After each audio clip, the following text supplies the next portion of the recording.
In a line not exactly known for its conventional use of combat, this newest successor to the BAT line intends to make itself as the sole, solitary, and brutal exception to the rule. This is BAT03,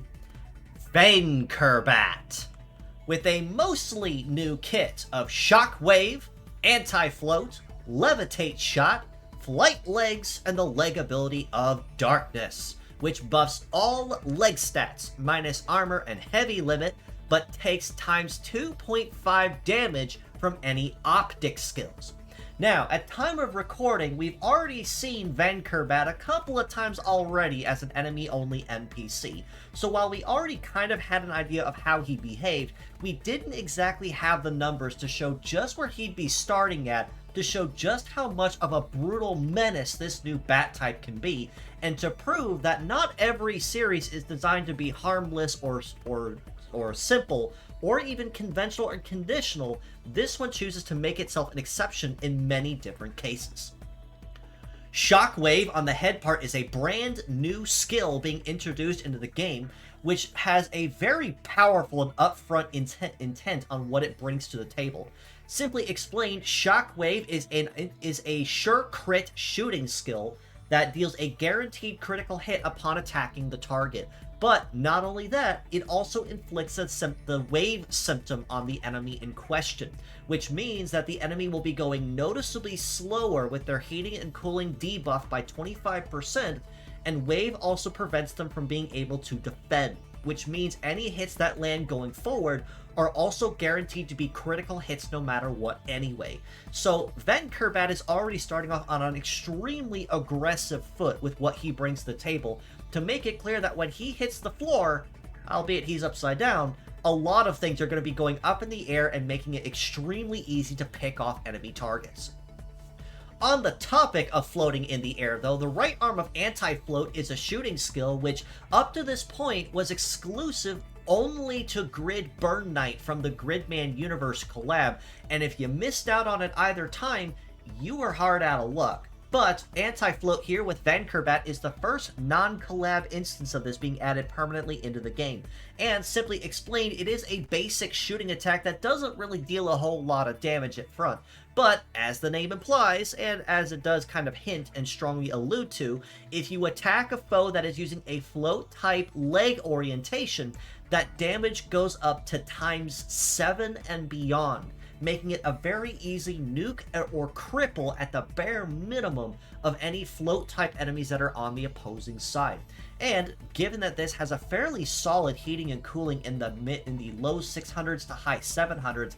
it's going to be pretty tough to outrun Vaincrebat once he's on the table and ready to use this. But it does mean that it does have a condition where if the enemy is not float-legged, it's going to be kind of hard justifying having this on the field.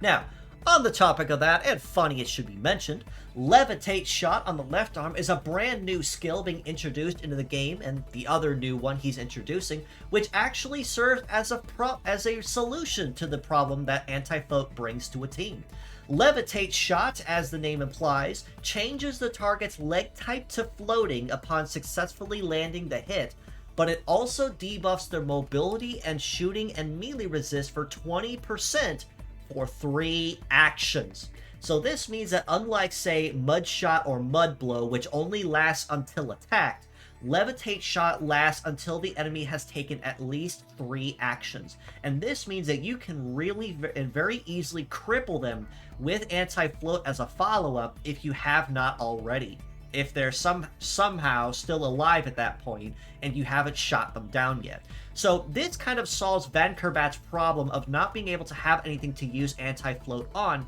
because he basically just has to alternate whatever arm he's using based on how he's using it. So he can start with Levitate Shot and go to Anti-Float, or if he feels like being mean just for the sake of being mean, he can start with Shockwave and just use up that one use he has of it, and then resort to Levitate Shot and Anti-Float as he pleases. Flight Legs means that Vaincrebat will have a very high base mobility and evade right from the start, usually in the trade of having weaker armor, but it seems that Vaincrebat kind of missed that memo, because he's starting off with a very impressive and par for the course mobility of 1054 and an evade of 1806. So if he's not in a no dodge state, it's going to be pretty tough to touch him. However, he does have a melee resist of 643, which means any melee attacks that do land on him are going to be extremely painful, but a shoot resist of 1349 does kind of counter that just a little bit. And that is also not including darkness being factored in. With that, that adds an additional 30 to 32% to all leg stats across the board, no condition asked, at the cost that you take more than double damage from any optic skills. So laser, beam, beam sword, hyper laser, and so on. Those will be extraordinarily painful to Vaincrebat, which ties into the theme of bats being tied with darkness, hence the name. But 30% to that means that your mobility at minimally going up at least 300 points, and cycling that to everything else means he kind of fixes his own weaknesses there to a degree. Just again, beware of anything optic related when fighting.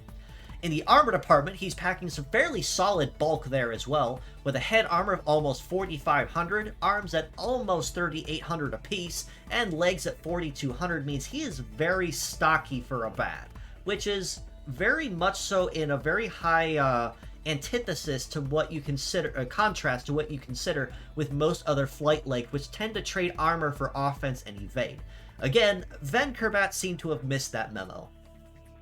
All this being said, though, as a pure set score, I honestly and very confidently have to rate Vaincrebat a very solid 8.5 out of 10. What he does exceptionally well. And in contrast to previous bat types, which currently the only one we have is Golf Bullet, and all he really has is anti-air,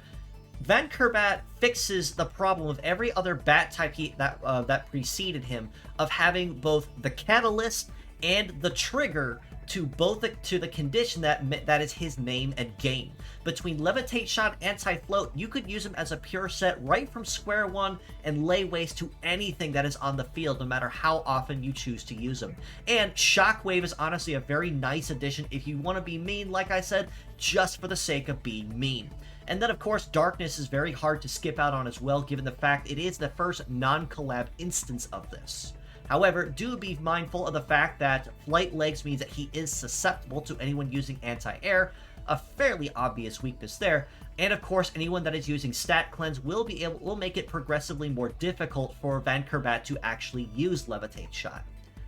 As mixed parts, I do have to rate him higher at a 9 out of 10 for these same reasons though, given that both Anti-Float and Levitate Shot are both non-heavy, means that you can fit them basically anywhere in any team with no problems whatsoever. Shockwave is also very nice to have if you feel like you want to use it for anything with that sure crit shooting attack and inflict wave afterwards. But flight type legs with darkness is honestly going to be another really big selling piece for him, because again, first non-collab instance of this, but 30% to all leg stats when he's already obscenely fast and dodgy as it is. No questions asked, except just be wary of optic skills, and with the right shielder on the team, this is going to be kind of a non-issue anyway. So Vaincrebat is a very powerful model you can use either as a pure set or mixed parts, and have almost no issue whatsoever slotting him in any team you choose to use him in.